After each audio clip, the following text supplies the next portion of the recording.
Ok, aujourd'hui on parle de la créativité avec Laurie Ben Krim. Non, ça tu couperas. Alors, aujourd'hui on parle de créativité avec ma chérie d'amour. Donc on va déjà se présenter, si vous le voulez bien. Alors moi c'est Louis, je pratique l'art du déplacement depuis 18 ans.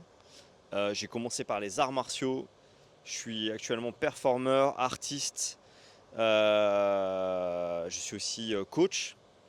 Et j'ai fondé l'académie de Lyon, d'art du déplacement de Lyon. Donc moi, mes enseignants, c'était les Yamakasi.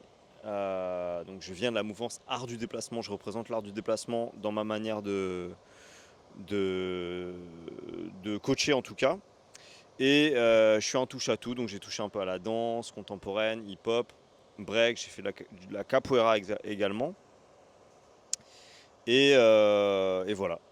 Donc ça, c'est pour moi.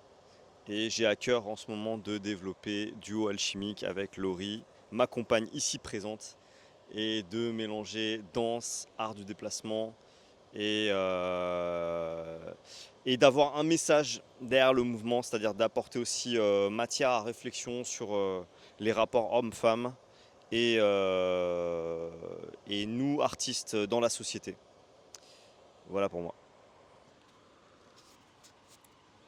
Moi, c'est Laurie. Je suis danseuse contemporaine et principalement floorwork. Je suis également prof de danse dans différentes formations professionnelles. Moi, si je parle un petit peu de mon parcours, j'ai été formée beaucoup en danse jazz, en danse contemporaine avec des gros noms comme Wayne Barbas, Geraldine Armstrong, Olga et Peter Mika. Et ça a été vraiment un tremplin parce que j'ai appris énormément de choses dans la danse. Me suis beaucoup formée aussi à la scène, comment réellement devenir artiste-interprète finalement, comment ne pas simplement devenir performeuse mais aussi également transmettre des choses, euh, travail de groupe, gestion d'espace, gestion des émotions à travers le mouvement.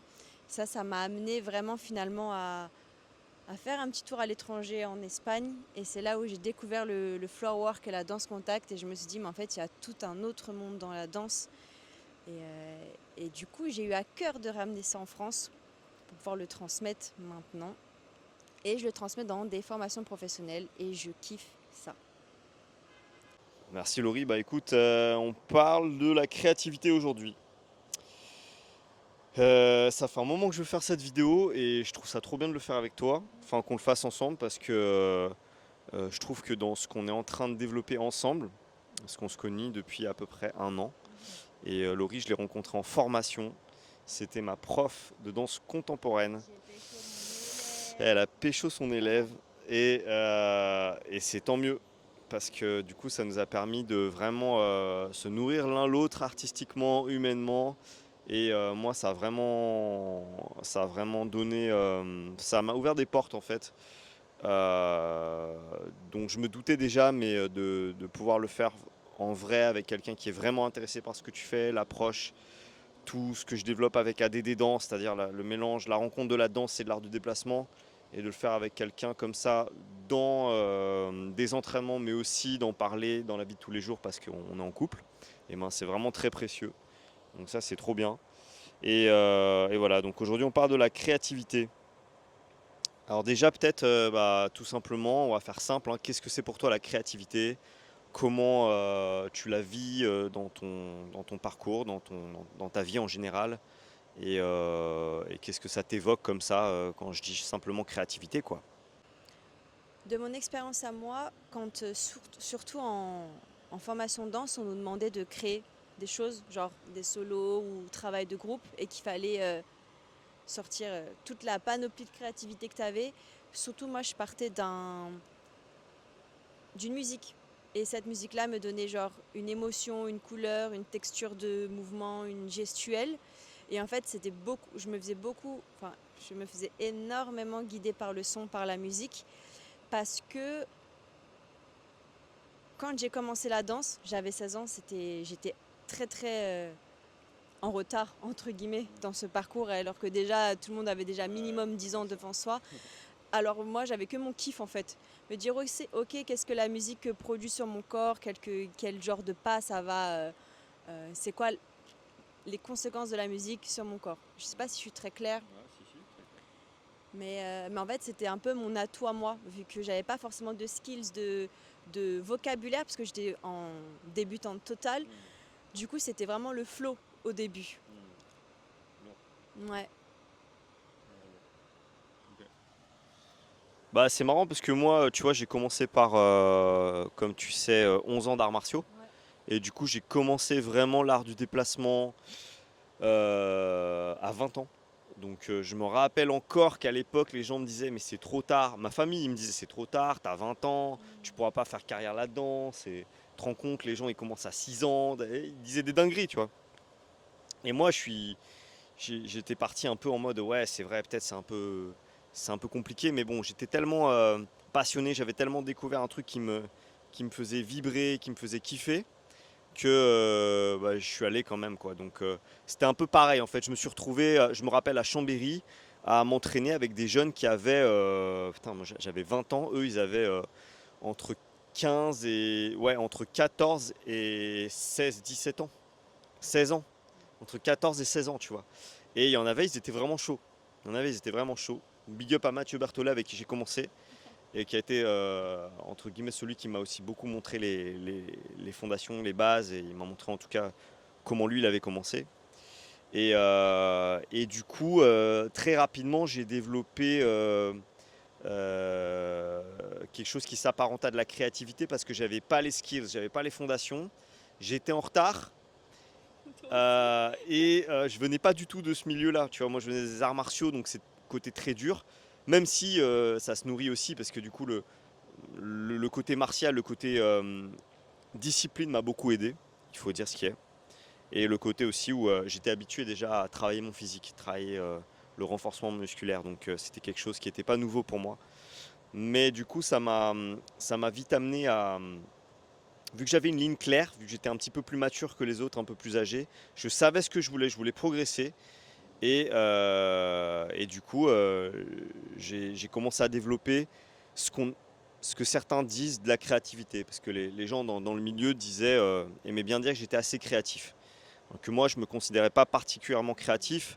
Je considérais plus que, vu que j'étais pas le plus grand, vu que j'étais pas le plus technique, vu que j'étais pas celui qui avait commencé le plus jeune, donc j'avais beaucoup de lacunes, que je me suis traîné pendant pas mal d'années. Il a fallu que je trouve tu vois, que je bricole un peu. Ouais.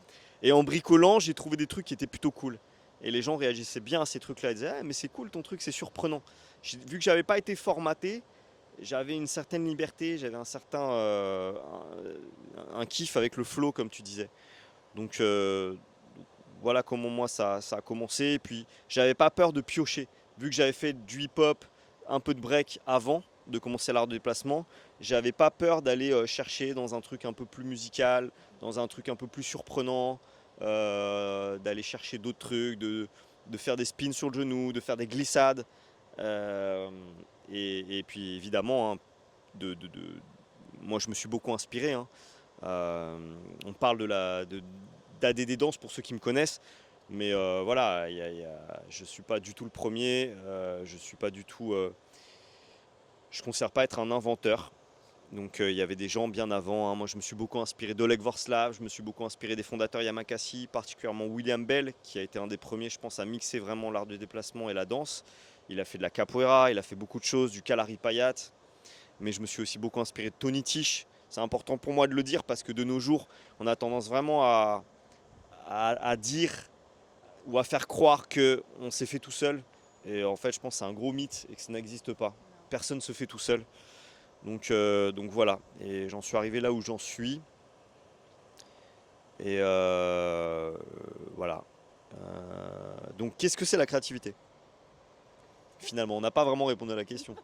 Non. Non, non, non, on a plutôt parlé, pardon, on a plutôt parlé des influences et comment on a développé notre matière Ouais, finalement.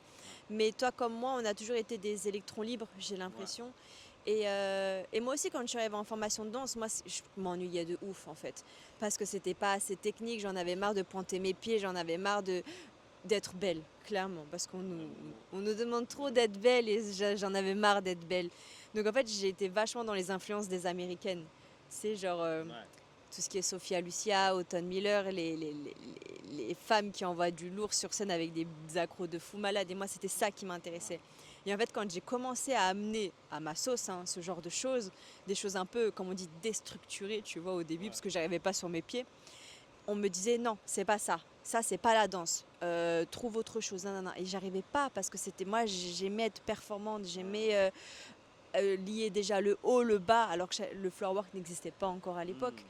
J'aimais vraiment ce côté finalement acrobatie dansée, mais c'était pas accepté en formation de danse parce que finalement c'était pas développé encore en France et on savait pas comment l'appréhender. Du coup, on m'a vite bridée et n'ayant que entre 16 et 17 ans, je me suis dit bah peut-être que c'est ça, ils ont peut-être raison. Alors je me suis coupée de ma créativité. Et j'ai eu cette sensation finalement pendant longtemps de ne pas être créatif et simplement de recopier. Parce que là, il faut le dire clairement, et c'est un peu un côté vulnérable sur ça, oui, j'ai beaucoup copié, je me suis beaucoup inspirée des profs, de ce qui se passait sur YouTube Ce qui est tout à finalement. fait normal. Mais jusqu'au jour où je me suis dit, il y a quelque chose qui brûle plus, il n'y avait plus cette flamme. Genre, je me suis dit, mais la danse, c'est censé être du kiff. Normalement, c'est censé être du rythme, c'est censé être de la musicalité, c'est censé partager un message.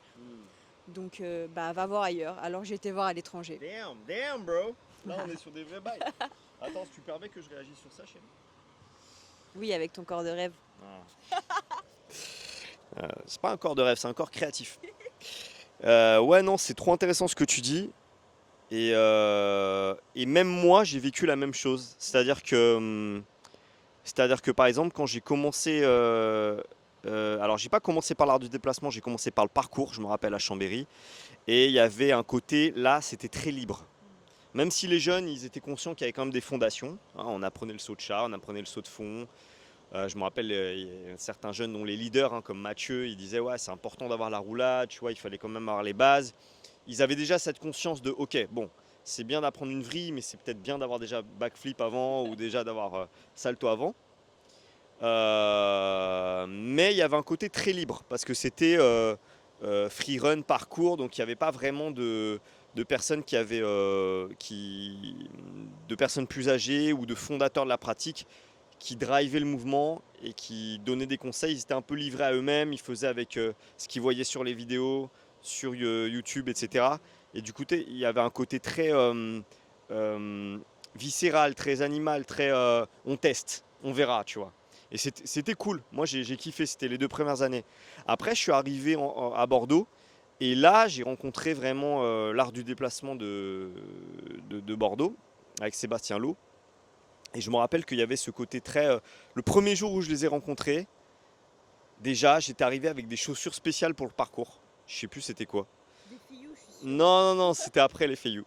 Et c'était des chaussures qu'on avait achetées avec l'ATC, donc les traceurs chambériens, les jeunes là, et que j'avais gardées. Et je suis arrivé, tu sais, en mode serein, tu vois. Je vais voir des collègues, quoi, tu vois. Enfin, des collègues, des grands frères. Et je me rappelle, ils m'avaient taillé sur mes chaussures. Ah ouais, toi, t'as besoin de chaussures spéciales. Et j'ai compris qu'il y avait vraiment une ambiance old school. Tu vois, genre, c'est comme si, comme ça, tu vois, je rentrais un peu dans un truc plus cadré. Et à la fois, c'était à la fois un peu bizarre pour moi, mais à la fois c'était cool euh, parce que ça m'a permis aussi de voir, d'avoir cette espèce de cadre que j'avais pas trop eu, tu vois. Donc c'était bien aussi. On m'a appris à comment se renforcer pour la pratique, mais sérieusement, comment aller au-delà des limites dans le physique, comment travailler aussi le mental, le fait de casser un saut. Il y a eu plein de trucs et toute la philosophie Yamakasi qui m'a beaucoup touché et c'est pour ça que bah, moi je suis resté dans l'art du déplacement. Mais même quand, après, plus tard, quand je suis allé, enfin, pour rester sur Bordeaux, il y avait ce côté où j'étais trop acrobatique. Tu vois, j'étais. Toujours trop. Ouais, c'était trop. C'était. Ouais, mais c'est bien, mais les sauts, c'est important. Ouais, c'est cool de faire une vrille, mais c'est mieux de faire ça propre. Et tu vois, il y avait toujours, moi, depuis que je suis petit et que je suis arrivé en France, il y a ce côté, t'es trop comme si, ou t'es pas assez comme ça. Quand je suis arrivé à Évry, c'est pareil. Avec tout le respect que j'ai pour les gens là-bas, j'ai beaucoup entendu ce côté. Et c'était bien, quelque part. Parce que moi, j'avais pas les fondations. Donc finalement, j'avais construit un truc un peu bancal. Et du coup, eux, ils m'ont permis aussi, tous ces gens, ils m'ont permis aussi de m'ancrer. et de structurer ma pratique et mon entraînement, et ça m'a permis d'avoir des vraies fondations. Et ça, c'était trop important. Mais il y avait quand même ce côté aussi où si t'es pas fort mentalement à cet âge-là, tu peux vite te dire ok, c'est moi le problème. Ouais, totalement. Et je fais fausse route et j'abandonne ce que je suis en train d'explorer et je me mets que à faire du physique, que à faire des gros sauts, que à faire des sauts de chat comme ci, comme ça. Tac, je m'habille comme ci, non, je fais comme ça, je pense comme ci. Alors qu'en fait, je pense que c'est plus, ok, tu prends un jeune comme il est, tu lui dis, change pas ta personnalité, garde ça. Mais juste, tu vas implémenter et tu vas apprendre l'histoire. Tu vas apprendre la pratique, tu vas apprendre les fondamentaux, les fondations, parce que c'est important de savoir d'où on vient. C'est important de savoir où tu vas. Donc, quelle est cette pratique, quelle est son histoire, comment elle a évolué. Donc, apprends les codes et après, avec toute ta personnalité, tu pourras casser les codes. Mais avant, il faut connaître un peu les codes. Ça, c'est normal. Et je pense que c'est très sain. Mais il y avait quand même ce côté un peu ça casse. On te casse un peu, tu vois.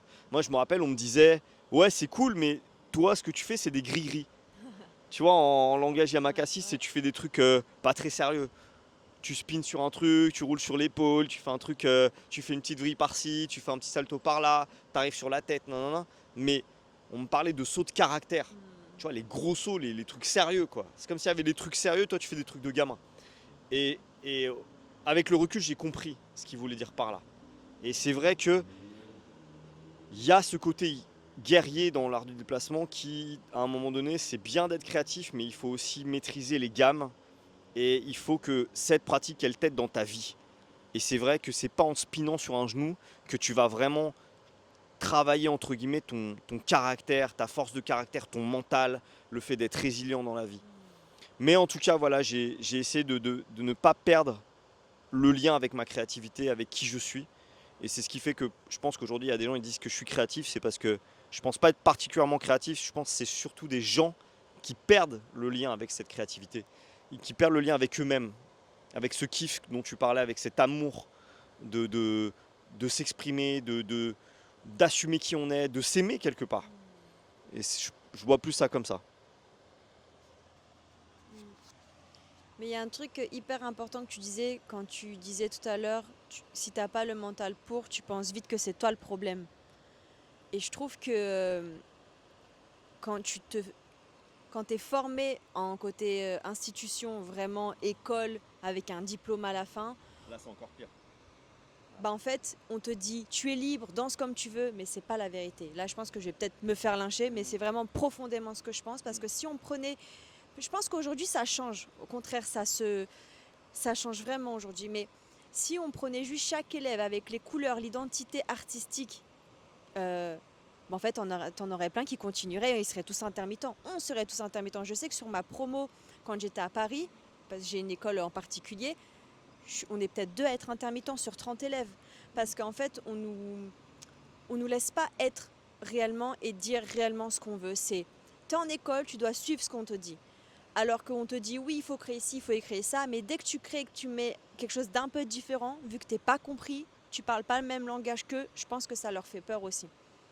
Et donc du coup, vite, on te dit non. Là, tu as des défauts là, tu as des défauts là. Et en fait, je suis complètement d'accord avec ça. Et en fait, ça te fait grandir et ça te fait développer un mental fort et surtout de te dire, ça fonctionne pas, ça plaît peut-être pas, mais moi, j'y crois. Donc en fait, il faut y aller. Ouais, ouais. Et moi, je crois que je m'en veux beaucoup sur cette partie-là parce que je me suis trop laissée influencer. Mais est-ce que tu penses pas que c'est aussi, entre guillemets, les formateurs ou les profs ou les anciennes générations qui à un moment donné font des projections sur toi et qui peut-être voient une, une- une jeune qui a le feu en elle et tout, qui a une manière qui est pas commune de bouger, qui assume son délire et tout, qui est sauvage. Et il y a un côté, oh putain, il faut la dompter. Parce qu'elle casse les codes ou elle rentre pas dans la boîte. Et quelque part, il y a beaucoup de profs aussi. Je connais pas trop le milieu de la danse, mais j'ai l'impression qu'il y a beaucoup de gens qui finissent profs parce qu'ils n'ont pas réussi à avoir peut-être, euh, comment dire, La carrière. la carrière qu'ils voulaient. Et du coup, quand ils voient quelqu'un qui dépasse, ils coupent, ils rasent quoi. Des fois, j'ai l'impression que c'est des projections aussi des gens. Moi, je me rappelle, il y a des gens qui me disaient non, mais l'art du déplacement, c'est pas les accros et tout, mais en fait, c'est parce qu'ils étaient nuls en accro. Ouais. Tu vois ce que je veux dire? Euh, Donc il y a peut-être un peu des fois de projection, de jalousie, de trucs c'est comme ça depuis que le monde est monde. J'ai l'impression que tu vois les anciens ils galèrent pour faire leur place. Une fois qu'ils ont fait leur place parce qu'ils ont été jeunes, ils ont dû conquérir la place que les anciens voulaient pas lâcher aussi, tu vois. Et du coup quand ils sont entre guillemets établis, bah, quand ils voient des jeunes débarquer, ils ont tendance à les casser en disant ouais non mais c'est pas comme ça ou c'est pas comme si, tu vois. Et même si il faut être critique, il faut qu'il y ait entre guillemets il faut que les anciens ils amènent leur truc, qu'ils rappellent des choses importantes, les valeurs, les fondations, c'est important. Mais je pense que c'est important de le faire d'une manière qui ne, qui ne rend pas les gens des clones ou, ou qui ne les détache pas ou ne les coupe pas de qui ils sont vraiment. Je pense que ça c'est trop important. Peu importe la danse, l'art de déplacement, l'acrobatie, on s'en fout, c'est vraiment ce truc-là quoi. Parce que je pense que la créativité c'est vraiment une expression de qui tu es toi. Et, et à l'origine, il y a vraiment ce truc de survie, trouver une solution. T'as un problème, tu trouves une solution. T'es coincé, tu trouves un passage. Euh, et je pense que c'est comme ça que l'être humain, au début, a développé ce qu'on peut appeler une créativité. C'est parce qu'il cherchait des solutions en fait. Comment je peux, je sais pas moi, attraper ce gibier qui est tout le temps dans ces marécages là, mais nous on n'a pas pied donc c'est la galère. Comment on va faire? Ah bah tiens, peut-être on ramène un morceau de bois, tiens, ah ça flotte, ah vas-y on y va, comme ça on peut les enfin tu vois. Et du coup ça fait développer le cerveau et c'est comme ça qu'on évolue. Et je pense qu'il y a vraiment ce truc de trouver une solution, la survie. Trouver, il y a quelque chose qui me bloque, comment je peux faire pour avancer quand même. J'ai l'impression que quand même la créativité c'est à l'origine c'est ça et après ça s'est transformé en quelque chose de plus léger. Bah, tu parles de la survie, mais je le lie vachement à la curiosité. Si on reprend ton exemple de gibier, bah, ils étaient certainement, s'ils voulaient quelque chose qui était inaccessible, ok, ils ont été certainement aussi curieux d'aller trouver le moyen pour accéder à cet endroit, tu vois, par exemple. Et je fais le lien en faisant, oui, mais du coup, je reprenais. Après, tu vas dire que les femmes, on est trop fortes à reprendre Mais les idées non, des hommes attends, et t'as un caca dans l'œil. Attends, je te l'enlève. Ouais, c'est bon. Ouais, c'est bon. c'est trop mon amour. Bon, et j'essaie de me remémorer. La curiosité, donc être curieux et de ne pas avoir peur d'aller chercher ailleurs en fait. Ouais, Et grave. c'est pas grave et c'est pas être infidèle à ta technique. Au contraire, je trouve que plus tu vas chercher ailleurs, Ouais. plus tu vas chercher, tu sors complètement de ta zone de confort et en même temps tu vas chercher des couleurs qui vont juste embellir ce qui est déjà là. Mm, Moi j'avoue, ce qui m'a permis aussi de développer ma créativité, c'est d'aller dans le cirque. mm. Je suis tombée amoureuse du machinois parce que justement je me suis dit tiens, si une danseuse se met à faire les choses que font les circassiens, qu'est-ce que ça donne? Ouais. Et en fait j'ai capté direct que j'avais plus de, sans me jeter des fleurs, attention, mais j'ai capté direct que ça allait beaucoup plus au bout des mouvements. Ça amenait une sensibilité différente. Différente, ouais. Il y avait une connexion différente à la Ouais. gré, tu vois. Et j'étais pas que dans la performance, mais finalement il y avait toute ma sensibilité de danseuse. C'est ce que je vois quand tu fais de l'art de déplacement. Tu vois, par exemple, tu as commencé depuis très peu de temps, mais finalement, moi, quand je te vois rien que faire des basiques, ça n'a rien à voir. C'est-à-dire que moi, je ramène quelqu'un qui en pratique depuis 4-5 ans, il n'a pas du tout la même, t'as pas du tout la même manière de faire que lui. Parce que toi, tu essayes directement, tu as ce truc ancré en toi de la musique, de la danse, qui dit qu'est-ce que je raconte. Même si c'est juste un petit saut, Ouais. il y a un truc qui raconte quelque chose, qui des fois te porte préjudice, parce que des fois tu essaies tellement de raconter un truc que Ça tu, va trop loin. que tu coupes un peu la coordination et des fois tu te mets en galère, mais c'est magnifique, tu vois. Mais ouais, je vois ce que tu veux dire. Putain, il y avait un truc aussi sur la créativité, c'était pas que la survie. On n'a pas de la zone de confort. Ah oui, c'était aussi ouais, le fait d'aller voir ailleurs, t'as raison. Le fait de ne pas se restreindre à peut-être une seule pratique, mais ah oui, voilà, de ne pas renier son histoire, de ne pas renier ton héritage, Ah de ne oui. pas renier d'où on vient. Tu vois, moi, je viens des arts martiaux, j'avais fait du hip-hop, j'aimais énormément la danse. Moi qui suis d'origine colombienne, j'ai toujours eu un vrai lien avec la musique. La salsa, la cumbia, j'ai écouté ça quand j'étais tout petit. Et toutes ces influences fait que moi, je chantais tout le temps à la maison, je dansais tout le temps. D'ailleurs, mes parents adoptifs, ça leur cassait un peu les couilles des fois. Du coup, ils me disaient, fais moins de bruit, nanana. Même ça, tu vois, ça a été des trucs qui m'ont un peu bridé, tu vois, dans mon expression artistique. Mais bon, voilà, il fallait aussi, il fallait s'adapter. Mais du coup, j'ai compris que tu peux pas renier ça. À un moment donné, ça va revenir. Moi, voilà, direct, j'avais envie de mettre des petites chansons, des petits trucs, tac, je bougeais, nanana. Et quand je voyais des gars comme Tony Tish qui assumaient ça pleinement, qui prenaient des cours de ballet, ça m'a beaucoup aidé à aller au fond de mon idée. Et, euh, et c'est ce qui fait qu'après, moi, j'ai jamais arrêté d'essayer de développer ce truc-là. Même si à des moments, il y a des gens qui essayaient de me casser, qui essayaient de me brider, qui essayaient tu vois, de redescendre ce que moi j'apportais. Mais il y avait ce côté, en fait, c'est juste, c'est qui tu es. C'est ce que tu es, en fait. Donc, si tu fais stagner ça, tu bloques ça, tu vas pas être bien. Tu vas pas être bien, tu vas arrêter, ça va plus être quelque chose de bénéfique pour toi. Ça va être qu'une source de tristesse et comment on dit, de, de frustration en fait. Justement, le fait de ramener nos origines, de ramener nos origines dans notre matière corporelle, ça fait que tu ne deviens pas un clone. Ouais. Parce que je trouve que tu vois, par exemple, si on parle du côté audition dans la danse, bah, on nous demande de faire des impros, on fait toutes la même chose. Mm, Je parle du contemporain principalement parce que c'est mon domaine. Maintenant, on voit une gesticulation, une gestuelle complètement dégoulinante, avec 1 milliard de formes, moins de techniques et en mode chewing-gum. Mais en fait, il y a 10 danseuses qui passent, les 10 font la même chose. mm. Et en fait, je me dis, c'est comme si finalement, de s'identifier à une discipline, c'est limite genre tu en oublies ce que tu es au Ouais, niveau de tes origines, toi, ouais. tu vois, un petit peu. Quelle est ma couleur, quel est Ouais, mon truc. c'est ça, Voilà. mais quelles sont mes racines vraiment? Mm. Parce qu'en fait, on s'identifie et on ne voit que par notre discipline qu'on en oublie tout le Et les reste. réseaux. Et les réseaux, Mais, mais, clairement. mais, en, mais en vrai, en vrai, tu dis ça, mais je pense qu'il y a peu de gens qui se demandent vraiment d'où ils viennent. Non. Qu'est-ce qu'ils apportent, quelle est leur histoire, qui a fait un arbre généalogique, qui sait ce que faisait, enfin tu vois, il y a des gens qui sont pas vraiment in touch avec ça, tu vois. Et c'est pas grave, enfin, tout le monde est libre de faire ce qu'il veut, mais je pense que quand tu es un artiste, il y a un moment donné, ta principale source de créativité, au-delà du fait que la créativité à la base, c'est évidemment le fait aussi de recopier, de s'inspirer, c'est la première méthode d'apprentissage de l'être humain, c'est de recopier. Les enfants recopient leurs parents et c'est normal quand tu es débutant, tu recopies ce qu'on te dit, tu vas prendre des cours. Évidemment, tu regardes ce qui se passe, ce qui a été fait, c'est normal. Mais il faut arriver à devenir un adulte artistiquement et à sortir de ça. Et je pense que ça veut dire se reconnecter à soi profondément. À qui je suis, d'où je viens, qu'est-ce que je raconte, de quoi suis-je composé.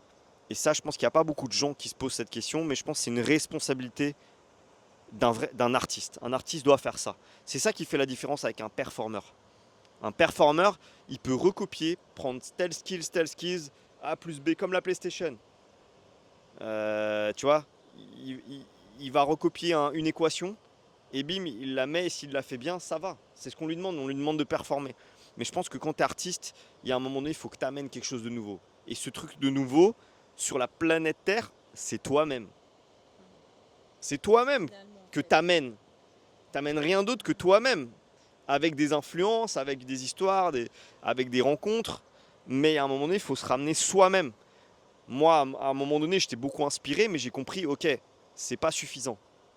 Parce que c'est pas ça qui m'aide à affronter mes démons, c'est pas ça qui m'aide à améliorer qui je suis en tant qu'humain, c'est pas ça qui m'aide à grandir, c'est pas ça qui m'aide à m'accepter, à m'aimer et à apporter quelque chose de nouveau dans la balance. Moi, je rebondis sur ce que tu dis sur cette histoire aussi de tous faire la même chose.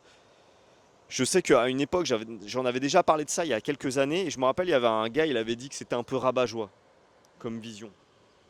Alors peut-être je suis devenu un rabat-joie, mais en tout cas, je vois qu'aujourd'hui, ce dont je parlais il y a pas mal d'années, on est complètement dedans.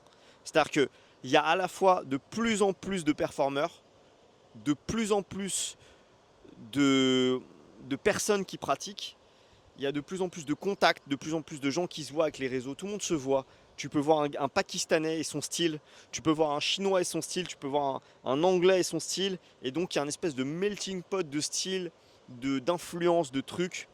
Tout le monde s'inter-influence, tout le monde se recopie, essaye d'amener son délire, mais en même temps prend des trucs à quelqu'un, puis une autre personne, un peu comme un téléphone arabe, il y a une espèce d'immense, je sais pas moi, et quelque part c'est super excitant et c'est grave dynamisant, mais je dirais, je reviendrai sur ce que tu dis, c'est que le côté un petit peu, je trouve un peu dommage de ça, c'est que finalement, même la créativité peut devenir une tendance. C'est-à-dire qu'il y a des, un peu comme les modes, il y a des modes.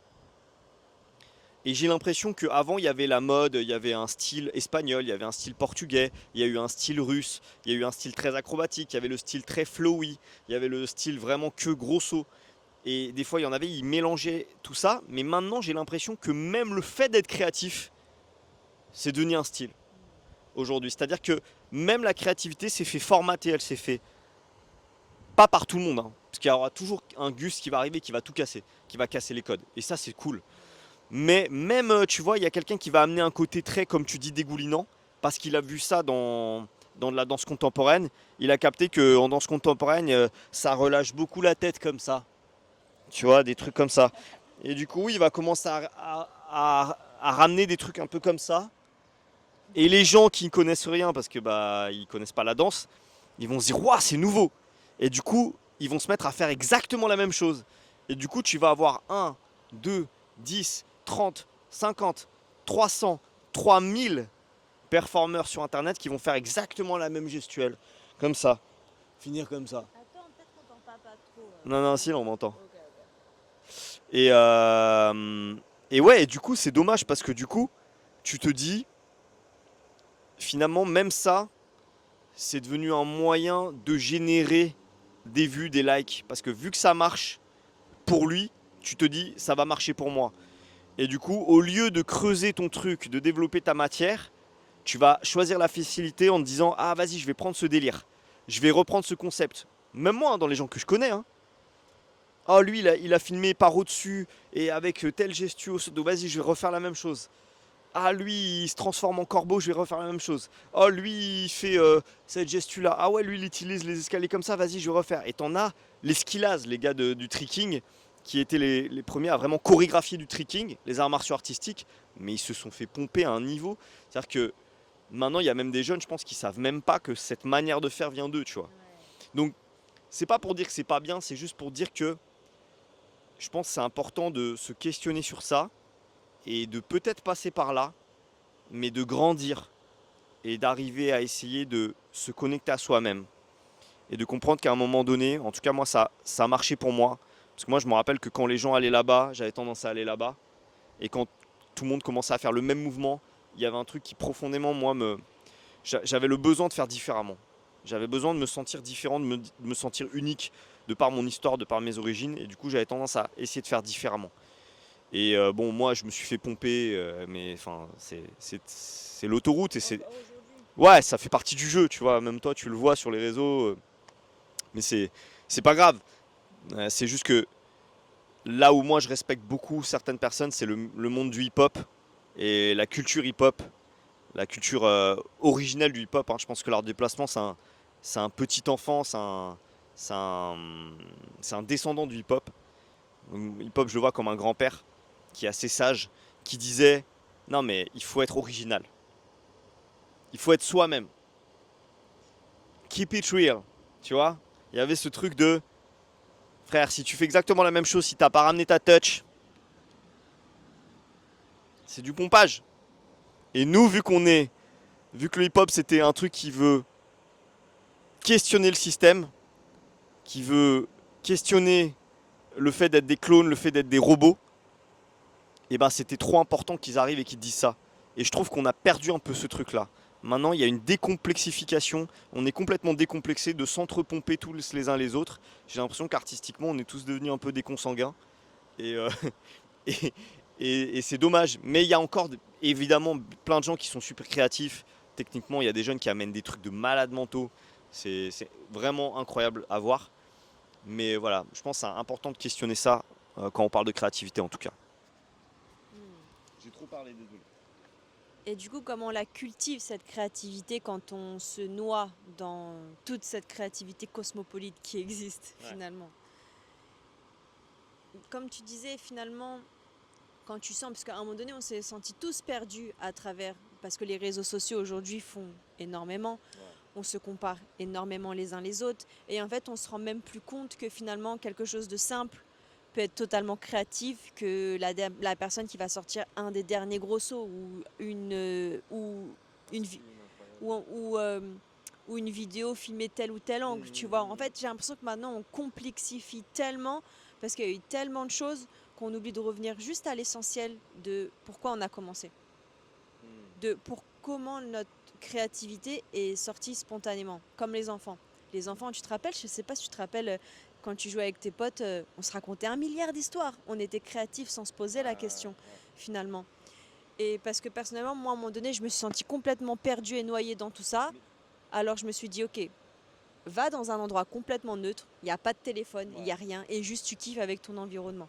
Tu mets le son que tu connais par cœur et tu kiffes. Parce qu'il y a la créativité performative maintenant. Tu vois, il y a le fait d'être créatif parce que être créatif, ça va être partagé.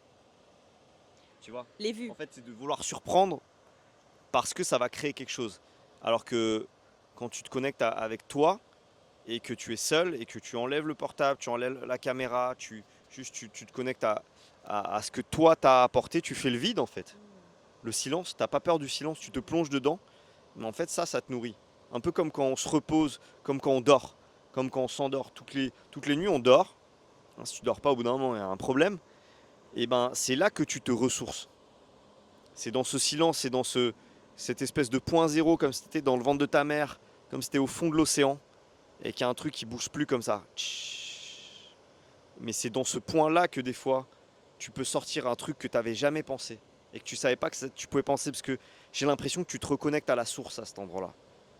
Et la source, elle est intarissable en termes de créativité. Mais la source, c'est toi.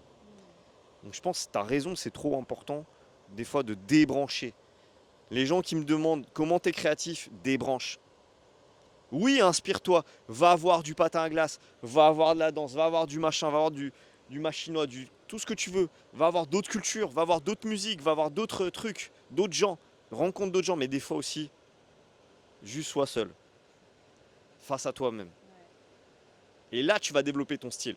Parce que si tu es tout le temps dans ce truc de ouais, faut que je rencontre des gens, faut que je fasse une jam, faut que nanana, c'est bien, mais tu vas tellement être influencé que tu vas juste devenir un influenceur. Enfin, un influenceur du mouvement, quoi. Si tu veux être original, à un moment donné, il faut être toi. Donc pour se trouver, il faut être à un moment donné, il faut savoir être seul aussi. Et peut-être aussi ne pas oublier d'être créatif pour soi et pas pour les vues, les likes et la validation finalement extérieure. Moi, je trouve que c'est un point important de se dire, ok, je le fais dans un premier temps égoïstement pour moi, pour kiffer, et après à voir comment ça sera pris à l'extérieur en fait. En tout cas, pas se noyer dedans. Ouais. Ouais. C'est quoi la suite? Donc c'était ouais, qu'en est-il de la créativité aujourd'hui? On a déjà fait un peu ce tour-là. Mais ouais, soyons pas des clones. Soyons pas des clones. Faisons l'effort. Parce qu'il faut pas oublier un truc aussi, c'est que toutes ces disciplines, la danse, l'art du déplacement, le parcours, les arts martiaux, le hip-hop, je pense que à un moment donné, ça a été créé pour rendre nos vies plus faciles, plus supportables. Ça a été créé pour nous donner des solutions humainement, pour nous faire grandir, pour nous rendre la vie plus belle. Parce que imagine une vie sans musique, une vie sans art, une vie sans expression artistique, une vie sans art du déplacement, sans parcours, sans danse, sans floor work, sans tout ça. Mais bordel, le nombre de gens qui se jetteraient par la fenêtre, tu vois ce que je veux dire? À la base, l'art, c'est un truc pour rassembler les gens, mais aussi pour se trouver soi, pour se connecter à quelque chose de plus grand, quelque chose de plus spirituel qui nous élève, une expression différente de juste je fais caca, je mange, salut, je vais au boulot. Et je pense que c'est important du coup de pas d'arriver à être des hybrides aujourd'hui. On est dans la matrice, on utilise les réseaux, on voit les gens autour de nous, des millions de personnes. En une journée, on peut voir des millions de personnes sur notre petite boîte lumineuse là. Mais ne pas se dissoudre là-dedans. Parce qu'il y a beaucoup de gens, ils disent ouais, mais toi, quand on te voit bouger, on sait que c'est toi. Mais ouais, mais parce que je sais qui je suis. Là, c'est dit. Là, c'est deep. Donc la question, c'est qui es-tu? Tu vois ce que je veux dire? C'est un peu ça qu'on demande dans les castings, dans les trucs, c'est qui es-tu? Mais des fois, le qui es-tu, est un peu faussé aussi. On demande d'être qui tu es, mais Il y a un frère, intérêt. calme ta joie aussi, tu vois. Faut que tu aies le petit brassard qui va bien, ou que tu représentes telle cause, ou tel ceci, ou cela. Faut être cernable. Si on n'arrive pas à te Faut. cerner, Ouais, tu vois ce que je veux dire. Donc, ouais. La créativité. Créativité. Création. Donner naissance. Donner naissance finalement. C'est pas facile. Ça se fait pas dans la facilité, juste en prenant un peu là, en prenant un peu ci, je mélange, je mets un peu de vinaigrette et bim. Il y a vraiment dans la donner naissance, il y a un acte vraiment douloureux. C'est presque douloureux, je pense. Tu vois, demande à une femme qui a accouché, je pense que c'est rarement. Je pense que c'est quand même un acte qui est super puissant. Et il faut lui redonner ce sacré, je pense. Ce côté, ok, il faut respecter ça. Il faut le faire sérieusement sans se prendre au sérieux. Voilà. Rester dans la joie, dans le kiff et dans le partage, mais comprendre que c'est avant tout une relation à soi-même pour pouvoir relationner aux autres, je pense. on a fait le tour, hein. C'est pas mal, C'est pas mal. c'est pas mal. Bon, ça va durer 4 heures la Ouais, vidéo. merci Laurie, en tout cas, et parce que toi, tu m'aides aussi à. Arrête, là, gna, gna, gna. Non, mais c'est vrai que c'est important aussi. La créativité, je pense, c'est aussi la gratitude pour ce qui nous a nourris. Et moi, je dis merci toujours parce que c'est important. Je dis merci au Yamakasi, je dis merci à Mathieu Berthollet, je dis merci à Tony Tisch, je dis merci aux gens de l'Académie de Bordeaux, à Sébastien Lowe, je dis merci au fondateur Yamakasi, je dis merci à la capoeira, à Senza, là, toute cette culture hip-hop, toute cette culture du breakdance aussi. Je dis merci à tous les gens qui au lieu de te laisser galérer, te donnent des conseils, à tous ceux qui te donnent des tips, qui au lieu d'essayer de t'éteindre ou de te casser, t'encouragent dans ta voie. Et merci à toi parce que aussi voilà tout ce que la manière dont tu apportes les choses, dont la manière dont tu proposes, dont tu donnes des conseils, dont tu montres une autre manière de voir avec toute ta sensibilité de danseuse. Moi personnellement, ça me fait beaucoup évoluer dans ma pratique. Donc voilà, c'est important de dire qu'on ne se construit pas seul et qu'on est soi, mais on est aussi la somme des rencontres qu'on a faites. Et voilà.